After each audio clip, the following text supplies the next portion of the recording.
Hello dear viewers, मैं इस्माइल गौरीज एक और वीडियो लेके आपके सामने हाजिर हूँ। आज हम बात करेंगे एक ऐसे इशू पर जो बहुत ही क्रिटिकल है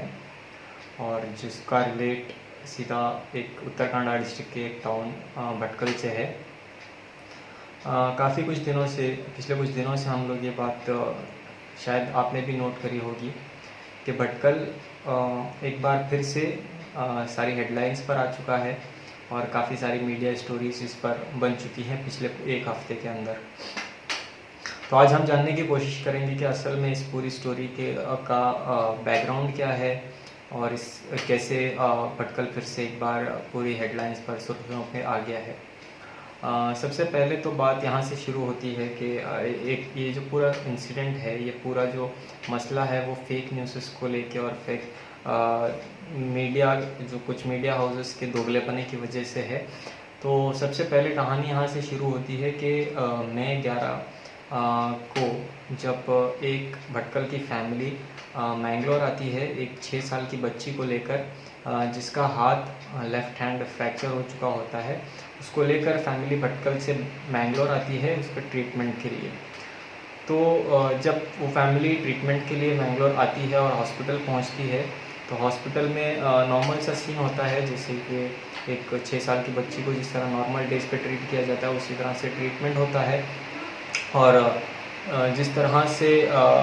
जो नॉर्मल प्रोसीजर हॉस्पिटल्स का होता है उसको फॉलो करते हुए, ख़ास करके कोरोना वायरस के बैकड्रॉप में जो सारे प्रोसेसेस वहाँ पर हॉस्पिटल में अपनाए जाते हैं उसको अपनाया जाता है। पेशेंट्स के डॉक्यूमेंट्स लिए जाते हैं और उनकी हेल्थ चेकअप करी जाती है। उसके बाद पेशेंट को ट्रीटमेंट के लिए आगे भेजा जाता है। तो चूँकि मई 11 से एक हफ़्ते पहले कोरोना वायरस का एक आउटबर्स्ट हुआ था भटकल में, जिसमें तकरीबन 25 से 30 कोरोना के पॉजिटिव केसेस भटकल में पाए गए थे। तो इस बैकड्रॉप में जब पेशेंट की फैमिली 6 साल की बच्ची को लेकर वहाँ मैंगलोर हॉस्पिटल में पहुँचती है और सारा प्रोसीजर हो जाता है, तो दूसरे दिन क्या होता है, दूसरे दिन अब एक तो फैमिली थी, एक तो हॉस्पिटल थी, दो पार्टियाँ थी और दोनों के बीच में सही से अंडरस्टैंडिंग चल रही थी जब मीडिया ने इस पर जंप इन करने का फ़ैसला लिया। जब मीडिया ने जंप इन करने का फ़ैसला लिया तो मीडिया ने उसको इस तरह से प्रेजेंट किया, और इसमें मैं नाम लेते हुए कहना चाहूँगा कि लीडिंग मीडिया हाउसेस, जिसको एक रेप्यूटेड मीडिया हाउस कहा जाता है स्टेट का, डेक्कन हेराल्ड, उसने भी इस न्यूज़ को पोस्ट किया, फेक न्यूज़ को पोस्ट किया कि जो भटकल की फैमिली इस वक्त मैंगलोर आई थी, उन्होंने हॉस्पिटल पहुंचने के बाद फेक इंफॉर्मेशन, मिस इन्फॉर्मेशन और फैक्ट्स को मैनिपुलेट करके हॉस्पिटल अथॉरिटीज़ को ये बताया कि वो लोग जो हैं भटकल से नहीं कुंदापुर से आए हैं और उसके बिना पर उनको वहाँ पर ट्रीटमेंट दी गई। कुछ मीडिया हाउसेस ने ये भी बताया कि जो पेशेंट की फैमिली वहाँ पर पहुँची थी उनमें कई लोग कोरोना पॉजिटिव भी थे और इसको एक तरह से कम्युनल कलर देने की कोशिश भी की गई। सोशल मीडिया की हम अगर बात करें तो सोशल मीडिया पर बात यहाँ तक पहुँच गई कि इस पूरे इंसिडेंट को एक जिहाद का और इस्लामिक फ़ाइट का और इस्लामिक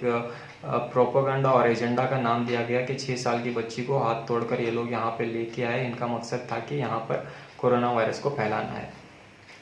इस वक्त इस समय पर सारी मीडिया हाउसेस का जो रोल होना चाहिए था वो ये होना चाहिए था कि फैक्ट्स को बताएं और जो सोशल मीडिया पर अफवाहें चल रही हैं उनको बर्स्ट करते हुए लोगों तक हकीकत को पहुंचाएं। लेकिन कुछ लीडिंग मीडिया हाउसेस ने इसके अगेंस्ट जाके, अपने एथिक्स के अगेंस्ट जाके इस तरह इस चीज़ को रिपोर्ट किया कि ये सारा कुछ एक कम्युनल इशू है और कोरोना पॉजिटिव केसेस को लेकर फैमिली यहाँ पर पहुँची थी और उनका मोटिव ये था कि यहाँ पर कोरोना केसेस को फैलाया जाए। कुछ मीडिया हाउसेस ने उसको ये भी कहा कि जब ये सारा इंसिडेंट हुआ तो उसका एज ए रिज़ल्ट जिस हॉस्पिटल में ये लोग पहुंचे थे उसको सील डाउन किया गया है, उनके डॉक्टर्स, उनके स्टाफ को क्वारंटीन में भेजा गया है। ये सारी बातें जो है मीडिया हाउसेस ने छाप दी और एक तरह से फैमिली को और भटकल टाउन को कॉर्नर कराया गया और हरास करने की कोशिश की गई, डिफेम कराने की कोशिश की गई। उसके बाद हम लोगों ने फिर लोगों ने और जो दूसरे ऑर्गेनाइजेशंस हैं और कुछ मीडिया हाउसेस ने इस पूरे इशू पर फैक्ट चेक कराया, प्रेशर बनाया, फिर जाके हॉस्पिटल ने एक क्लैरिफिकेशन इशू कर दिया और उस क्लैरिफिकेशन में इन्होंने साफ साफ कह दिया कि जब भटकल की फैमिली उनके हॉस्पिटल में पहुंची तो एज़ पर प्रोटोकॉल और as per rules, as per regulations जो फैमिली थी उन्होंने अपना आधार कार्ड प्रोवाइड किया और उन्होंने कभी भी किसी भी पॉइंट पर ये नहीं बताने की कोशिश की कि वो भटकल से नहीं है और कुंदापुर से हैं। हॉस्पिटल ने अपनी प्रेस रिलीज में ये सारी बात कह दी कि ये जो मीडिया में फेक न्यूज़ फैलाया जा रहा है वो बेसलेस है और कम्प्लीटली फेक और बायस न्यूज़ है। तो इसके बाद जाहिर सी बात है एक तरह का माहौल बन गया और दोनों तरफ से जो मीडिया पार्टीज थी और भटकल के जो लोग थे उनमें कन्फ्रंट होने, ऑनलाइन कन्फ्रंटेशन कहा जा सकता है उसको, ऑनलाइन कन्फ्रंटेशन हुआ और मैं 18 मई को लोगों ने और यंगस्टर्स ने मिलकर जो ट्विटर पर इसका कैंपेन चलाया। इससे पहले जब हॉस्पिटल ने इस न्यूज़ को, इस प्रेस रिलीज को इशू किया तो उसके बाद कुछ मीडिया हाउसेस ने इसको बाकायदा से कैरी किया और क्लैरिफिकेशन दिया कि ये जो मीडिया हाउसेस फेक न्यूज़ फैला रहे हैं वो सच नहीं है। और सच ये है कि हॉस्पिटल ने इस बारे में बाकायदा से क्लैरिफिकेशन की है और ये बताया है कि ये सारी जो मीडिया में रिपोर्ट्स छपी हैं वो बेसलेस है। तो 18 मई को बाकायदा से प्लान करके एक सोशल मीडिया कैंपेन ट्विटर पर रन कराया गया और 2 हैशटैग्स उस वक्त इन्होंने ट्रेंड कर दिए 2 हैशटैग्स के, जिसमें एक था स्टॉप डिफेमिंग भटकल और दूसरा हैशटैग था डेक्कन हेराल्ड लाइज। उसमें बाकायदा से डेक्कन हेराल्ड की जो रिपोर्टिंग थी, चूँकि वो एक बहुत ही रेप्यूटेड न्यूज़पेपर है और मीडिया एजेंसी है, तो उसको हाईलाइट कराया गया और बताया गया कि इस तरह से आपके हाथों गलती हुई है और इसके लिए अपॉलॉजी हम लोग डिमांड करते हैं। तो एज ए रिज़ल्ट ये हुआ कि कुछ ही घंटों में, कैंपेन रन होने के कुछ ही घंटों में डेक्कन हेराल्ड ने अपनी तरफ से क्लैरिफिकेशन इशू कर दिया कि हॉस्पिटल ने ये क्लैरिफाई किया है कि ये न्यूज़ जो है गलत है और इस तरह की कोई इंसिडेंट वहाँ पे नहीं हुई है और जो न्यूज़ मीडिया में फैली हुई हैं वो फेक और बायस्ड न्यूज़ हैं। तो इस तरह से पिछले एक हफ्ते में भटकल लगातार से मीडिया में और हेडलाइंस बना रहा और कम्युनली जो खास करके कन्नड़ा न्यूज़पेपर्स हैं उन्होंने बाकायदा से इस इश्यू को इस तरह से उठाया कि पिन पॉइंट करके भटकल के लोगों को और Bhatkal as a town in general को डिफेम कराया जाए और टारगेट कराया जाए। क्योंकि जो कोरोना वायरस के केसेस जब से इंडिया में आने शुरू हुए तो हमने काफ़ी सारे इंसिडेंट्स देखे हैं कि एक पर्टिकुलर माइनॉरिटी कम्युनिटी को ये जो पेड मीडिया है, गोदी मीडिया है, टारगेट कर रही है, साइडलाइन कर रही है, कॉर्नर्ड कर रही है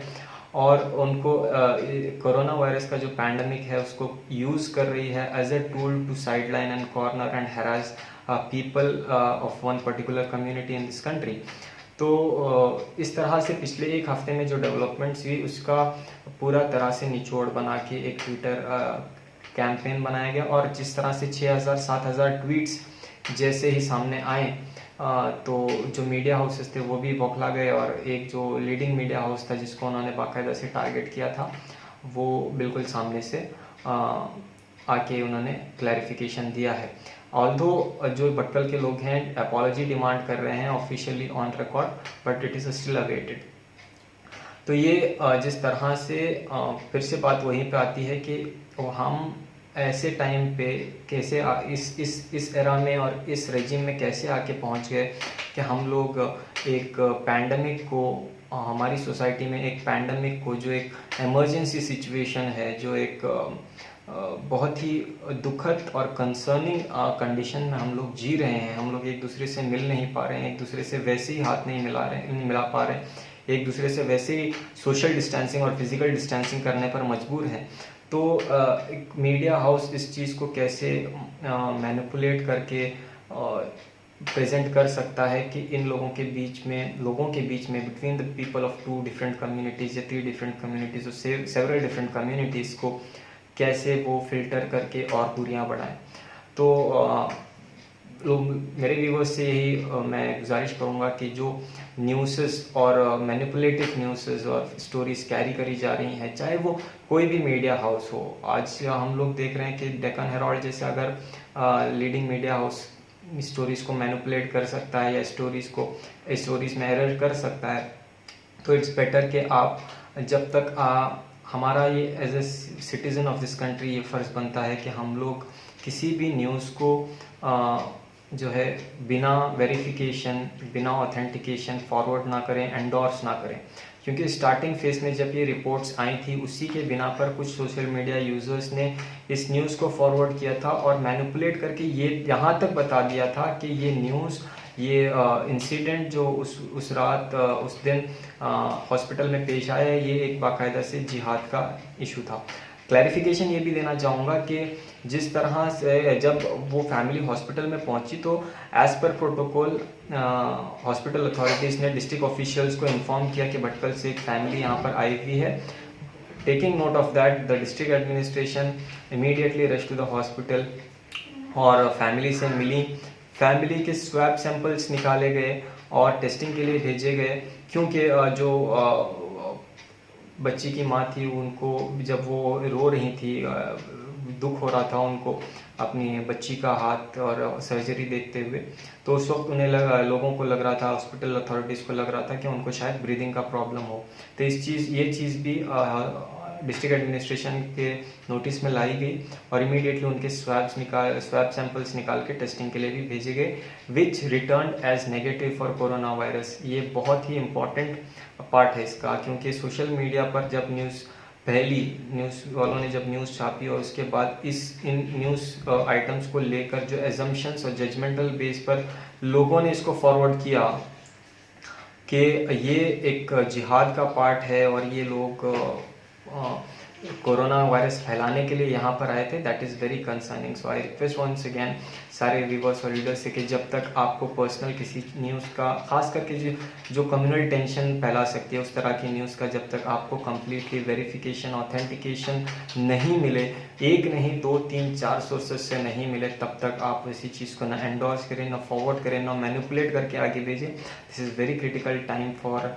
this country, and we as citizen of this country have to be very careful, very responsible while acting in such situations, and we should also be careful about what we endorse, what we say, what we forward and what we manipulate as well. तो सारी चीज़ों को ध्यान में रखते हुए online में जब आप इंटरनेट पे रहें, काफ़ी एक रिस्पॉन्सिबल सिटीज़न की तरह रहें। वैसे भी कुछ काम नहीं कर रहे हैं हम लोग। Thank you so much for watching this video. I hope you like it. अगर आपको ये वीडियो पसंद आया, कंटेंट अच्छा लगा और ये एक्सप्लेनेशन आपको सही से समझ में आ गया, तो ये लोगों तक ज़्यादा से ज़्यादा पहुँचाएँ। Thank you.